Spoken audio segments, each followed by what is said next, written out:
Hello everyone, good morning to all. आज हम 13 दिसंबर 2025 की सैटरडे की द हिंदू की इंपॉर्टेंट न्यूज़ को कवर करेंगे।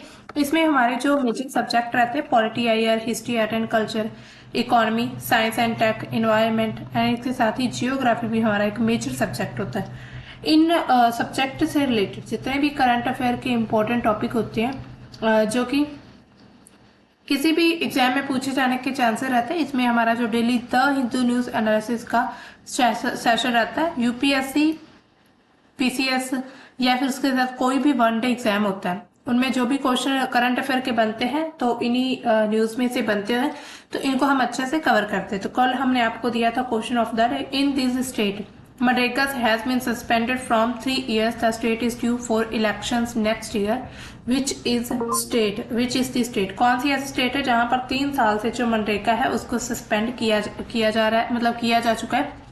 तो इसका सही ऑप्शन है सी, वेस्ट बंगाल स्टेट ਜਿਹੜੀ है वो है। ठीक है, तो चलिए आज की न्यूज को देखते हैं। सबसे पहले न्यूज क्या आ रही है, retail inflation moves up marginally to 0.7% in November, यानी कि नवंबर में खुदरा मुद्रास्फीति जो है वो मामूली रूप से बढ़ चुकी है। मुद्रास्फीति जो है वो थोड़ी बढ़ चुकी है। ठीक है, तो ये देखा गया। तो अक्टूबर 2025 में जो कि 0.25% तक थी, उसके अलावा ये अभी जो बढ़ी है 0.7% की वृद्धि से आगे बढ़ी है। ठीक है, इसमें खाद्य मुद्रास्फीति कितनी है उसको अगर हम देखें तो माइनस में है, -3.91% जो है। सब्जियां, अंडे, मांस, मछली, मसालों की कीमत, इन सभी में वृद्धि हुई, उसके कारण ये खाद्य मुद्रास्फीति भी जो है वो बढ़ी है। ठीक है, इसके अलावा ग्रामीण क्षेत्र में अगर हम देखें तो -4.05 से लेकर और शहरी क्षेत्रों में -3.60% रही है। इसके बाद ईंधन और प्रकाश की बात करें तो ईंधन और प्रकाश में देखा जाए तो 2.3% तक, जो कि अक्टूबर में मुद्रास्फीति उससे 2% आगे मतलब बढ़ चुकी है। इसके बाद कोर मुद्रास्फीति जो कि खाद्य और ईंधन को छोड़कर 4.4% तक ही स्थिर रही है। यहाँ पर आप जो है एक ये ग्राफ भी देख सकते हैं, इससे पता चले ये है रिटेल इन्फ्लेशन, और इसमें जो है यहाँ पर ईयर दे रखा है, ये दिसंबर 2020 में था और ये जनवरी 2024 में है। ठीक है, अब ये नवंबर 2025 में है 0.71%। ठीक है, रिटेल इन्फ्लेशन। अब देखिए ये जो सत्र है, अभी भी रिजर्व बैंक ऑफ इंडिया का जो 4% लक्ष्य है, यानी कि टारगेट रखा गया 4% मुद्रास्फीति का, उससे काफी नीचे है, जो कि मौद्रिक नीति में ढील की गुंजाइश के कारण है। आरबीआई ने, रिजर्व बैंक ऑफ इंडिया ने यानी कि फाइनेंशियल ईयर 26 के लिए मुद्रास्फीति का अनुमान जो है वो 2% तक रखा है। कुछ एक्सपर्ट क्या कहते हैं कि बेस इफेक्ट कम होने के कारण सोने चांदी की कीमतों में वृद्धि से ये बढ़ोतरी देखेगी, लेकिन खाद्य कीमतों में नरमी से समग्र दबाव वो कम रहा है। अब देखिए आरबीआई की मौद्रिक नीतियां क्या होती है, इनको हम थोड़ा देख लेते हैं। ठीक है, तो आरबीआई जो है, रिजर्व बैंक ऑफ इंडिया, इसकी मौद्रिक नीति समिति जो है, यानी कि एमपीसी, मॉनेटरी पॉलिसी कमेटी, 3 से 5 दिसंबर को अपनी इन्होंने 58th बैठक जो थी वो आयोजित की थी, यानी कि मीटिंग हुई, उसमें निर्णय लिए गए महत्वपूर्ण। ये जो नीति है कम मुद्रास्फीति और मजबूत आर्थिक विकास को ध्यान में रखते हुए वृद्धि को समर्थन देने पर केंद्रित थी, यानी कि वृद्धि पर समर्थन देने की, यानी कि वृद्धि करने के फेवर में थी। इसके अलावा प्रमुख निर्णय क्या लिए गए, नीति रेपो दर, यानी कि पॉलिसी रेपो रेट आपको पता ही है, जिस रेट पर जो है जो आरबीआई है वो कमर्शियल या बाकी किसी और बैंक को लोन देता है। तो पॉलिसी रेपो रेट जो 25 आधार अंकों की कटौती के साथ ये 5.50 इससे कम होकर 5.25% कर दी गई है। ये 2025 में चौथी कटौती की गई लगातार, जो कि 125 बीपीएस की कमी को दर्शाती है। इसके अलावा स्टैंडिंग डिपॉजिट फैसिलिटी दर जो है वो 5% रखी गई है, यानी कि इसमें जो महत्वपूर्ण निर्णय लिए गए। इसके अलावा रिवर्स रेपो रेट जो इसमें कोई भी बदलाव नहीं किया गया, लेकिन लिक्विडिटी इंजेक्शन से अप्रत्यक्ष जो प्रभाव है वो देखा जाएगा। इसके अलावा कैश रिजर्व रेशियो और स्टैच्यूटरी लिक्विडिटी रेशियो, इसमें भी कोई परिवर्तन नहीं रहा। इसके साथ ही मौद्रिक नीति रुख जो है स्टैंस, ये भी न्यूट्रल रहा है, यानी कि तटस्थ है, इसमें कोई भी बदलाव नहीं हुआ है। इसके अलावा आर्थिक पूर्व अनुमान क्या लगाया जा रहा है, जीडीपी का विकास यानी कि रियल जीडीपी ग्रोथ जो है फाइनेंशियल ईयर 26 के लिए क्या अनुमान लगाया, 6.8% से बढ़कर 7.3% का ये अनुमान है। इसके अलावा क्वार्टर 2 में जो 25 और 26 का था उसमें 8.2% की वृद्धि जो है वो दर्ज की गई थी। इसके अलावा घरेलू मांग कम सुधार कर सुधार यानी कि जो जीएसटी रिफॉर्म्स हुए थे उसको लेकर, इसके बाद ही कच्चे तेल जो उनकी कीमतें और सरकारी पूंजीगत व्यय, इन सभी से समर्थित है। इसके अलावा सीपीआई इन्फ्लेशन मुद्रास्फीति 2026 के लिए 2.6% से, ठीक है, जो कि आरबीआई का जो 4% का लक्ष्य उससे बहुत कम है। इसके अलावा खाद्य मुद्रास्फीति में नरमी और कोर मुद्रास्फीति स्थिर रहने से इनको समर्थन मिला है। इसके अलावा प्रभाव क्या पड़ेगा इसका, अब जो ये मुद्रास्फीति है इसका उपभोक्ता और जो व्यवसाय है बिजनेस, उस पर क्या होगा, सस्ते ऋण में आवास होगा। इसके अलावा ऑटो और एमएसएमई ऋणों में वृद्धि की कमी, यानी कि लोन जो है जो भी एमएसएमई के जो लोन होते हैं, ठीक है, उसमें वृद्धि होने की बताया जा रहा है, उम्मीद हो रही है। इसके अलावा वर्तमान में लैंडिंग दरों में 63 बीपीएस की कमी पहले से ही हुई है। इसके अलावा बाजार पर क्या प्रभाव पड़ेगा इसका, तो बाजार पर बॉन्ड यील्ड में कमी आएगी, शेयर बाजार में सकारात्मक प्रक्रिया की संभावना है। इसके साथ कुछ एक्सपर्ट क्या मानते हैं कि ये जो नीति है डोविश है, यानी कि वृद्धि की समर्थक है, अगर वृद्धि हुई तो उसके समर्थन में है, लेकिन डेटा आधारित नहीं है, तो कुछ लोगों के द्वारा ये भी कहा जा रहा है, ठीक है। इसके बाद अगर हम देखें जोखिम क्या बना हुआ है, तो वैश्विक व्यापार तनाव, खाद्य कीमतों में उतार चढ़ाव पर नजर है। अगली जो मॉनेटरी पॉलिसी कमेटी की जो बैठक है वो फरवरी 2026 में होगी, ठीक है। तो इसी तरह ये हमारी फर्स्ट न्यूज थी। अब देखिए नेक्स्ट न्यूज की तरफ चलते हैं। नेक्स्ट न्यूज क्या आ रही है कि India offer final deal to USA but tariff removal is focus. Bharat ने अमेरिका को अंतिम समझौते का एक प्रस्ताव रखा है, डील रखी है, लेकिन मुख्य फोकस क्या है कि टैरिफ को हटाना, ठीक है।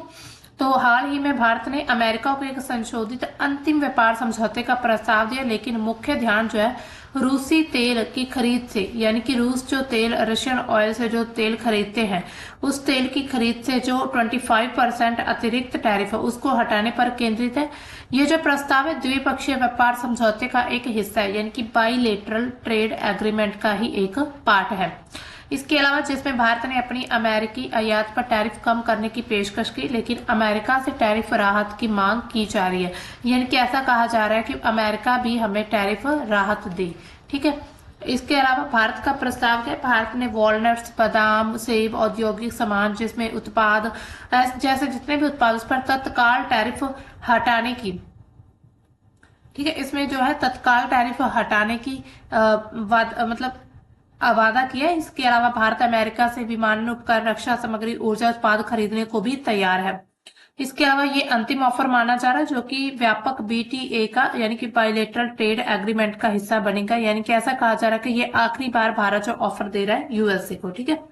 इसके बाद जो है टैरिफ विवाद पर फोकस किया है। अमेरिका ने अगस्त 2025 में भारत पर 50% जो टैरिफ लगाया था, जिसमें 25% जो है वो रूस से तेल खरीदने के कारण जुर्माने के तौर पर लगा था, और अक्टूबर 2025 में रूसी तेल आयात जो है पहले ही 38 और 31% कम हो चुका है। अब इस प्राथमिकता पर 25% दंड को हटाने की, यानी कि ऐसी प्रायोरिटी हो कि 25% जो टैरिफ है उसको हटा दिया जाए, ठीक है। इसके अलावा 10 से 12 दिसंबर की जो बैठक है नई दिल्ली में अमेरिकी उप व्यापार प्रतिनिधि रिक स्वित्जर के नेतृत्व में 2 दिनों की बातचीत पर यह सब कुछ सामने आया है। अमेरिकी व्यापार प्रतिनिधि जेमिसन ग्रीर ने इसे अब तक का सबसे अच्छा ऑफर बताया। उन्होंने कहा कि अब तक का बहुत अच्छा ऑफर है, ठीक है। इसके अलावा प्रभाव क्या हो सकते हैं भारतीय अर्थव्यवस्था पर, निर्यात में जो सुधार है उससे, अगर निर्यात में सुधार होगा तो उससे टेक्सटाइल जो होंगे, केमिकल्स, फूड सेक्टर, इन सभी को फायदा होगा।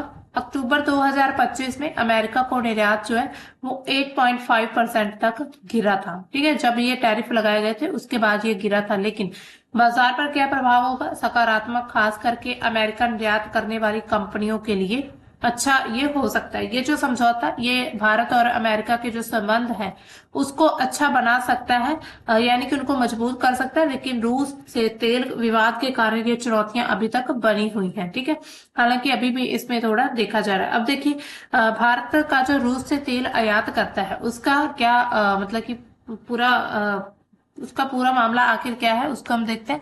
लेकिन इससे पहले यहाँ पर आप देख सकते हैं ये एक दिया हुआ है पेनल्टी की, यानी कि उन्होंने कहा कि the US currently imposes a 50% tariff on imports from India which includes a 25% penalty for India's import of Russian oil. ठीक है, इंडियन एक्सपोर्टर्स से they can deal with 25% tariff since the lowest global tariff is 19% but 50% tariff are hurting. ठीक है, इसके अलावा they are the retaining customers by absorbing the higher tariffs but it is eating into their profits. Okay,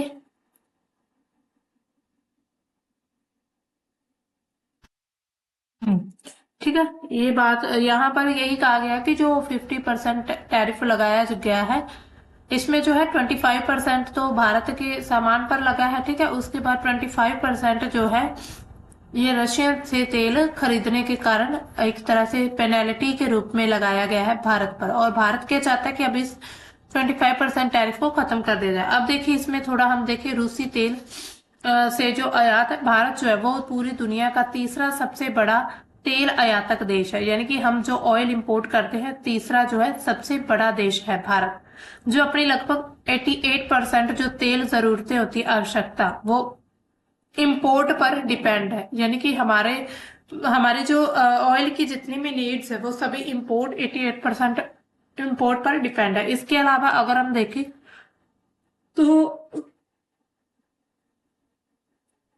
अभी जो अक्टूबर 2025 की बात करें, जब टैरिफ लगाया गया था भारत पर, तो मूल्य में 38% और मात्रा में 31% तक कमी हुई है। कुल तेल आयात जो है वो 15.4% कम हुआ है रशिया से।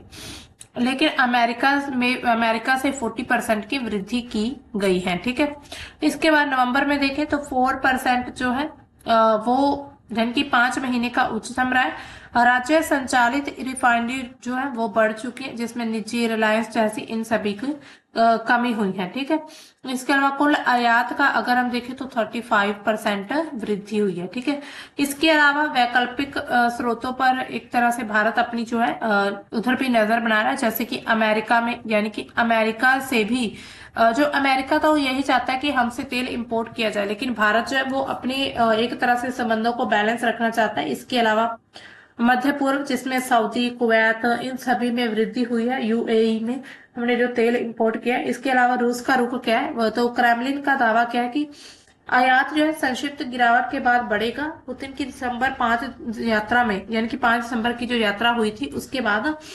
अव्यवहार्य आपूर्ति का जो वादा किया गया है। ठीक है, तो इसी तरह आर्थिक और भू राजनीतिक प्रभाव क्या पड़ेंगे भारत पर। अगर मान लीजिए टैरिफ जो है वो हटा दिया जाता है तो निर्यात को राहत मिलेगी।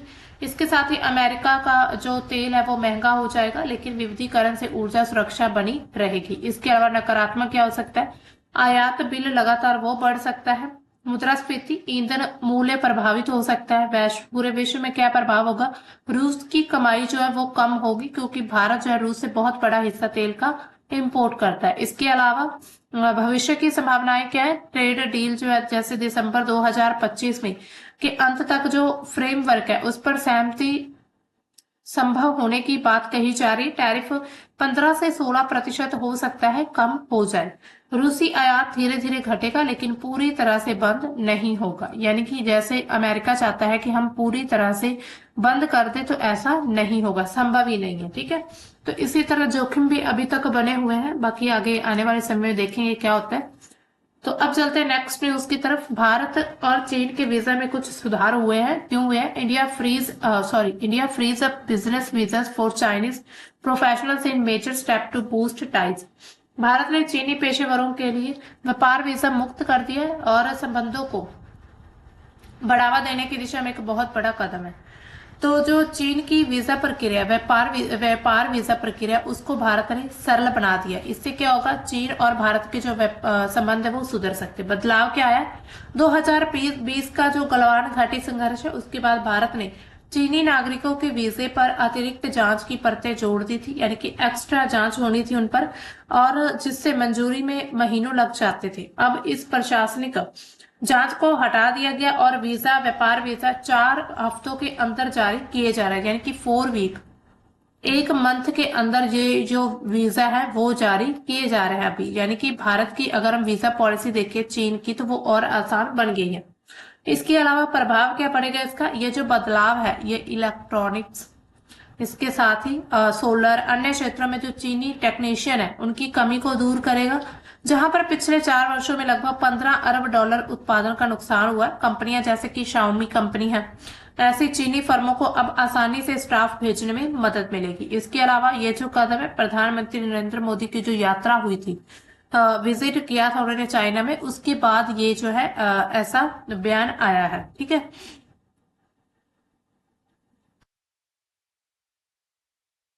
तो अब देखिए इससे क्या होगा, भारत की जो अर्थव्यवस्था है उस पर क्या प्रभाव पड़ेगा। यानी कि जो चीन के जो मतलब टेक्नीशियंस हैं वो ज्यादा आ पाएंगे भारत में। तो इससे क्या होगा कि भारत अपने क्षेत्र में किसी एक पर्टिकुलर सेक्टर में जो है वो लगातार वृद्धि कर पाएगा। ठीक है, अब चलते हैं हमारे एडिटोरियल की तरफ। हमारा आज का एडिटोरियल क्या है, हमारा एडिटोरियल है कि the Indian Ocean as cradle of a new blue economy, यानी कि हिंद महासागर एक नई नीली अर्थव्यवस्था का उद्गम स्थल है। तो इसमें क्या बात कही गई है, इसमें इस विचार को विस्तार से समझाया गया है कि हिंद महासागर केवल भौगोलिक क्षेत्र ही नहीं बल्कि सतत विकास और आर्थिक समृद्धि का केंद्र भी बन सकता है। यानी कि आर्थिक समृद्धि जो है वो भी इस हिंद महासागर से हो सकती है। ठीक है, उसके बारे में भी यहाँ पर बात कही गई है। इसके अलावा लेख, इस पूरे एडिटोरियल का तर्क क्या है कि हिंद महासागर जो दुनिया की सबसे पुरानी सभ्यताओं का एक उद्गम स्थल रहा है और अब एक नई नीली अर्थव्यवस्था यानी कि ब्लू इकोनॉमी का केंद्र बन सकता है। यह अर्थव्यवस्था समुद्री संसाधनों का सतत उपयोग करके समृद्धि, पर्यावरण संरक्षण, क्षेत्रीय सहयोग, इन सभी को आपस में जोड़ती है। नीचे यहाँ पर जो पूरा लेख दिया गया है, यहाँ पर आप जितने भी ये नीचे देखेंगे अलग अलग पार्ट्स, तो इन सबको हम हिंदी में देख लेते हैं अच्छे से। तो अब देखिए, सबसे पहले हम देखते हैं कि आखिर नीली अर्थव्यवस्था है क्या और इतनी इंपॉर्टेंट क्यों है। ठीक है, सबसे पहले यही सवाल आता है कि आखिर नीली अर्थव्यवस्था क्या है। हम्म तो इसकी परिभाषा अगर देखें, नीली अर्थव्यवस्था जैसे कि समुद्र से जुड़े जो क्षेत्र है जिसमें मत्स्य पालन, उसके साथ ही शिपिंग, पर्यटन, नवीकरणीय ऊर्जा, जलीय कृषि, एक्वाकल्चर, समुद्री जीव प्रौद्योगिकी, उन सभी पर आधारित है। यानी कि हरित ग्रीन विकास पर जोर देती है और जलवायु लक्ष्यों के अनुकूल हो। यानी कि जलवायु के जितने भी टारगेट रखे गए, जो भी लक्ष्य हैं, उनके अनुकूल होनी चाहिए ये अर्थव्यवस्था, या जितने भी इसमें जो भी काम होते हैं, या फिर जितने जो भी इसमें एक तरह से इसमें जो भी मतलब काम यहाँ पर किए जा रहा है उसको वो पूरी तरह से ही जलवायु के अनुकूल होनी चाहिए। इसके अलावा हिंद महासागर का महत्व क्या है, हिंद महासागर जो है 38 जो कंट्रीज हैं उनके तट से घिरा हुआ है। ठीक है, तो और वैश्विक व्यापार का पूरे विश्व के व्यापार का 80% हिस्सा जो है यहाँ से गुजरता है। भारत जैसे तटीय देशों के लिए जीडीपी के में ये 4% जो है योगदान देता है, यानी कि वृद्धि होती है इससे। लेकिन सतत विकास ने इस दुगना किया जा सकता है। लेखक यहाँ पर लेख क्या कहता है कि महासागर को साझा स्थान के रूप में देखना चाहिए, ना कि विवादित क्षेत्र के रूप में। ठीक है, तो एक तरह से ये साझा स्थान है, विवादित क्षेत्र नहीं है।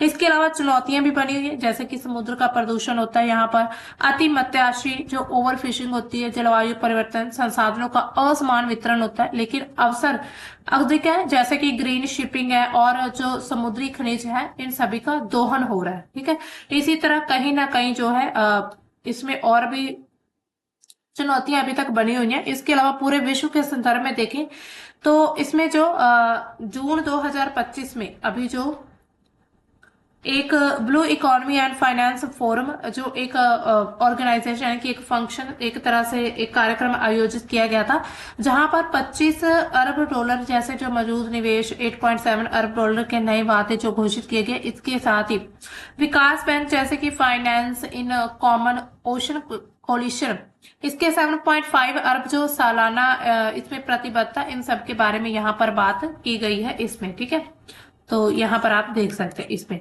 इसके बाद भारत की भूमिका अगर हम देखें तो भारत की भूमिका क्या है इसमें, भारत को वैश्विक वित्त क्षेत्रीय प्राथमिकताओं में लगाना चाहिए। इसके अलावा इंडियन ओशियन ब्लू फंड का सुझाव भी दिया गया यहाँ पर भारत के द्वारा प्रारंभिक निवेश के साथ, जिसमें विकास बैंक, इसके साथ ही परोपकारी संगठन और निजी क्षेत्र शामिल हो। ये जो वादे इनको परियोजना में बदलने का एक ढांचा बनेगा। इसके अलावा कोप 30 की यहाँ पर बात कही गई है, जो कोप 30 हुआ था इस समय आयोजित किया गया था। तो उसमें क्या चीज कही गई है, इसमें कहा है कि ब्राजील का भी जो कोप 30 हुआ है, कोप 30 जो है बेलेम एक्शन एजेंडा, उसमें वन ओशन पार्टनरशिप लॉन्च की गई है, जो कि 2030 तक 20 अरब डॉलर जुटाने का एक टारगेट रखती है। इससे क्या पता चलता है कि महासागर अब जलवायु वित्त का मुख्य हिस्सा बन रहा है। ठीक है, इसके अलावा सतत विकास के अवसर क्या क्या है यहाँ पर, तो ग्रीन शिपिंग जो है ये भी एक तरह से मौका है ग्रीन शिपिंग का। कम उत्सर्जन वाले जहाज उड़ाने से व्यापार तेज, पर्यावरण अनुकूल बनेगा। इसके अलावा अप तटीय नवीकरणीय ऊर्जा, पवन, सौर ऊर्जा से ऊर्जा सुरक्षा बढ़ेगी। सतत यानी कि एक्वाकल्चर, मछली पालन को नियंत्रित करने से खाद्य सुरक्षा में सुनिश्चितता बढ़ेगी। इसके अलावा समुद्री जैव प्रौद्योगिकी, नई दवाइयां, रसायन विकसित होंगे। ये सभी जो है जलवायु लक्ष्य, जिसमें पेरिस समझौता, इन सभी के अनुरूप बताए जा रहे हैं, और तटीय समुदायों के लिए रोजगार सृजित करने का काम करेंगे। इसके अलावा भारत के लिए क्या सुझाव क्या दिए गए हैं इन्होंने, भारत को नेबरहुड फर्स्ट नीति के तहत क्षेत्रीय सहयोग को बढ़ाना चाहिए, जिसमें क्या है सागरमाला जो प्रोजेक्ट है, ठीक है, इसमें जो है सागरमाला प्रोजेक्ट और उसके साथ डीप ओशन मिशन और SMART यानी कि स्मार्ट के माध्यम से। ठीक है, इसके अलावा यहाँ पर और क्या कहा गया इस लेख में, उन्होंने कहा है कि बिना समन्वित क्षेत्र कार्यवाही के संभावनाएं व्यर्थ हो जाएगी। भारत को नेतृत्व करना चाहिए ताकि हिंद महासागर जो वो पूरी तरह से समृद्धि का एक ड्राइवर बन सके। ठीक है, लास्ट में जो लेख है वो क्या कहता है लेखक इसमें, तो हिंद महासागर जो है दुनिया की सबसे पुरानी सभ्यताओं का एक उद्गम स्थल है यहाँ पर। ठीक है, तो इसमें क्या हो सकता है कि दुनिया की सबसे पुरानी अर्थव्यवस्था जितनी भी सभ्यता है, अब एक नीली अर्थव्यवस्था का उद्गम स्थल बन सकता है, जो कि समृद्धि को स्थिरता से जोड़ने, लचीलेपन को न्याय से जोड़ेगा और लचीलेपन को न्याय से जोड़ेगा। ठीक है, तो इसी तरह यहाँ पर उन्होंने कहा है if India leads with ambition, humility and inclusivity, the Indian Ocean can once again demonstrate what was evident during UNCLOS negotiations, that even in most complex of Earth's areas, इसके साथ cooperation can prevail over conflict and solidarity over rivalry. The time is act now, यानी कि अभी जो समय है वो act करने का, यानी कि अभी जो समय है वो ही कुछ ना कुछ कर दिखाने का, यानी कि गतिविधि करने का ही समय है। तो इसमें क्या है, भारत को इस क्षेत्र में आगे बढ़ना चाहिए। तो इसी तरह हिंद महासागर और उसकी जो ब्लू इकोनॉमी है, इसके बारे में यहाँ पर बताया गया पूरे एडिटोरियल में। अब आपके लिए आज का क्वेश्चन ऑफ द डे क्या है, what percentage of India's total exports in 24-25 and to Mexico according to the data के अकॉर्डिंग इंडिया का टोटल एक्सपोर्ट क्या है 2024-25 का मैक्सिको को। तो इसमें सही ऑप्शन आपने बताना होगा हमें कमेंट सेक्शन में। मिलते हैं दोस्तों हम अपने कल के द हिंदू के सेशन में, तब तक के लिए बाय, थैंक्स फॉर वॉचिंग।